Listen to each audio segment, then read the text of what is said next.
দেখুন এই যে সেজেগুজে বসে আর পডকাস্ট, টেলিকাস্ট ও তো বাচ্চারা করুক, ছেলেমেয়েরা করুক। আমরা একটু আমাদের কথা বলি, তাই না? কি করে একটু ভালো থাকা যায়? কি করে কারোর উপরে ডিপেন্ড না করে একটু থাকা যায় ১ জন বা ২ জনে মিলে, হ্যাঁ? একটা বয়সে তো আমরা একলা হয়ে যাই একটু না? ছেলেমেয়েদের নিজের জীবন আছে, তাদের নানান রকম সমস্যা আছে। আর ওদের যা হেক্টিক লাইফ তো কিছু বলারই নেই, হ্যাঁ? তো যারা আমরা এরকম থাকি, একলা দোকলাটি থাকি আরকি। তো কি করে আরেকটু হাসিখুশি থাকা যায়? কি করে একটু ঠিক থাকা যায়? দেখুন আমার 69 আর উনার 74। উনার মোটামুটি দুটো হার্টের উপরে গেছে। আর আমার তো চোখের উপর দিয়ে গেছে। কিন্তু এই একটা কথা যে এই বয়সেও এগুলো তো হবেই। এছাড়া কিন্তু আমরা মোটামুটি প্রায় মেডিকেশন ফ্রি থাকি। তো এটার জন্যে আমরা যেটা করি আমি সেটা বলি যে আমরা দুজনেই art of living Shri, Shri রবিশঙ্করজির আর্ট অফ লিভিং আমরা কোর্স করেছি। তাছাড়া আমরা রামকৃষ্ণ মিশনে দুজনেই দীক্ষিত। প্রেসিডেন্ট মহারাজের কাছে স্বামী গহনানন্দ মহারাজ আর স্বামী আ এখন যিনি আছেন তো ওনার গুরু আরকি। মানে আপনাদের পঙ্কজদার গুরু, গুরু মহারাজ। তো সঙ্ঘগুরু একই কথা। তো এই মা ঠাকুরের এক অপূর্ব সংসারে কি বলবো? মা ঠাকুর যে নদের হাট বসিয়ে দিয়েছেন আমাদের বাড়িতে। তো ওখানে আমরা খাই, দাই আর বগল বাজাই। কোনো বদারেশন নেই। দরকার হলে ছেলেমেয়েরা আসে কিছুদিন থাকে আবার চলে যায়। ব্যাস এইটাই। এটাই আমাদের লাইফ। না, না আমরা ওদের উপরে এখন থেকে ভর হতে চাইছি। নেবে ওরা একসময় আসবে যখন হয়তো আমরা একলা হয়ে যাব। দুজনের একজন থাকবো। তখন তো নিতেই হবে, যেতেই হবে। কিন্তু আপাতত এখানেই আমরা খুব ভালো থাকি, আনন্দে থাকি। আর আমার রুফ গার্ডেন আছে। আমার রুফ গার্ডেনের নাম হলো এক গুঞ্চা চ্যানেল। আ এক গুঞ্চা চ্যানেল এটা হিন্দিতে, হ্যাঁ? আর ওটা আমি চালাই। তো এখন তো আমি চোখের অ্যাক্সিডেন্ট এর পরে যেতে পারছি না আর একদমই। গার্ডেনে পুরোপুরি রেস্ট্রিক্টেড। এখন ছেলেমেয়েরা তো এসে চারিদিকে সিসিটিভি ক্যামেরা লাগিয়ে দিয়েছে। ও ছাদে লোক ঢুকে পড়েছিল। এখন কি করব? তারপর সব লাগিয়ে দিয়েছে, গ্রিল-ফিল লাগিয়ে গেছে। আর আমি এখন উপরে গিয়ে কালকে একটু গার্ডেনিং এর কাজ করেছি। আর তারপরে ভিডিও করে এনেছি। তারপরে মেয়ে তো অফিস যাওয়ার সময় চোখ মুখ লাল করে যে, "মা কি করছো তুমি জানো? তোমার চোখে দুটো অপারেশন হয়েছে। তুমি শিক্ষিত মানুষ। এতদিন চাকরি করেছো। তুমি তুমি তোমার এটুকু অ্যাওয়ারনেস নেই যে তোমার এসব করা চলে না?" আমি "তুই মাথা ঠান্ডা কর। আর করব না এই হাতে কানে নাক মলছি বাবা। তুই অফিস যা মাথা ঠান্ডা কর। আমার মেয়ে একটু মাথা গরম।" তো তুই এখন একটু নিশ্চিন্ত হ। ওরকম করিস না। শরীর খারাপ করবে। তুই যা অফিস যা। আমি আর যাব না। প্রমিস। তো আজকে একটু বেরিয়ে ভাবছি কিছু গাছ এনে তলায় রেখে দেবো। গাছ-টাছ না নাড়লে আমি পারি না থাকতে। বুঝলেন তো? যেটা বলছিলাম যে অ একটা ভিডিও দেখবেন আমার হয়তো কোনো ওষুধের প্রভাবে কিংবা হয়তো গ্যাসের জন্যেও হতে পারে। নানান রকম স্ট্রং ওষুধ খাচ্ছি তো। তো তার জন্যে হঠাৎ করে হাত পায়ে ভীষণ ক্র্যাম্প হচ্ছিল। তো দেখুন এরকম অবস্থায় আমরা ঘাবড়ে যাই। কি হচ্ছে এটা? টাপাটাপ মেডিসিন খেতে আরম্ভ করে দিই। না, ওরকম না।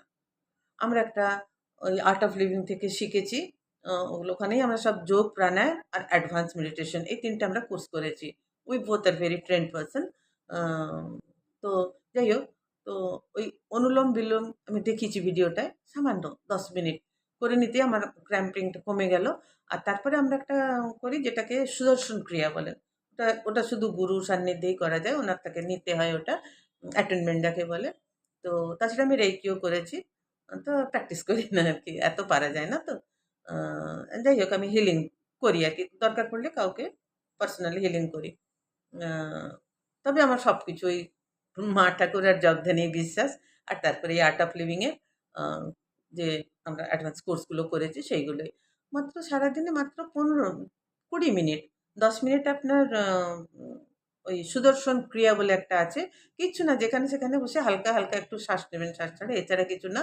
৩ রাউন্ড আর তারপরে একটু ১০ মিনিট সময় না থাকলে ৫ মিনিট মানে টোটাল ১৫ মিনিট, হ্যাঁ? ১৫ মিনিট একটু ওটা অটোমেটিক্যালি মেডিটেশনটা হয়ে যায়। ওটা করতে হয় না। এটা সবচেয়ে বড় লাভ। ওটা মেডিটেশন করতে হয় না। অটোমেটিক্যালি আপনার ব্রিথিং রেট কমে যাবে। হার্ট ব্রিথিং পালপিটেশন রেট একটু কমে যাবে। আর খুব সুদিং লাগবে। আর তার সঙ্গে আপনার এন্টায়ার বডি একটা এমনভাবে চার্জ হবে, যেটা নাকি আপনাকে দেখুন আমাদের বয়স আমি বললাম আমার 69 আর ওর 74 ঘরে কাজের লোক আছে, কোনো প্রবলেম নেই। তবুও আমরা সব কাজ করি। গার্ডেন-ফার্ডেন তো আছেই, তাছাড়াও সারাদিন ধরে আমরা বসে থাকি না। কিছু না কিছু করতে থাকি। তো এই যে এনার্জিটা আমরা সহজে টায়ার্ড হই না। আমার তরফ থেকে আমি বলতে পারি যে আমি কখনো টায়ার্ড হয়ে বিছানায় যাই না। নেভার। যে টায়ার্ড লাগছে আমি শোবো এরকম হয় না। সকালে উঠি আর রাত্তিরে যে মিডনাইট দপজানের পরে সকালবেলা উঠি। ঠাকুরের কখনো ও ব্রেকফাস্ট দেয়, কখনো আমি দিই। আর যে যেরকম সুবিধে হলো এবার ঠাকুরকে তুলে নিজেরা ব্রেকফাস্ট করে জপ ধ্যান প্রাণায়াম আরেকটু করে নিয়ে ব্যাস তারপরে আমরা কাজে লেগে যাই। এটাতে কি হয় যে আমাদের বডিতে যে এনার্জিটা সার্কুলেট করে 72,000 বোধহয় নার্ভস দিয়ে, ওই এনার্জিটা এরকম একটা স্টেবল পয়েন্টে থাকে যাতে আমরা টায়ার্ড হই না।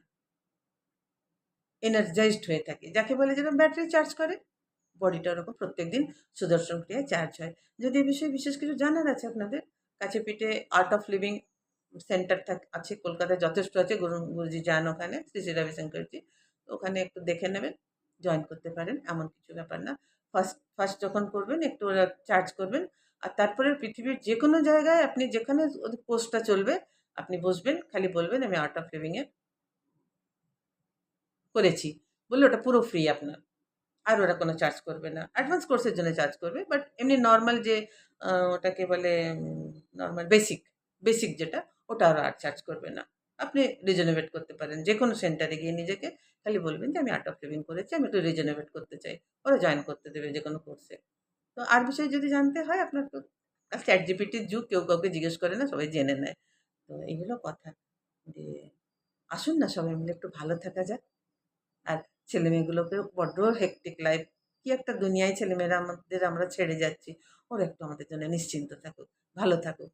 ওরা একটু ওদের ভবিষ্যৎ চিন্তা করুক। কি করবে? উপায় নেই। তাই না?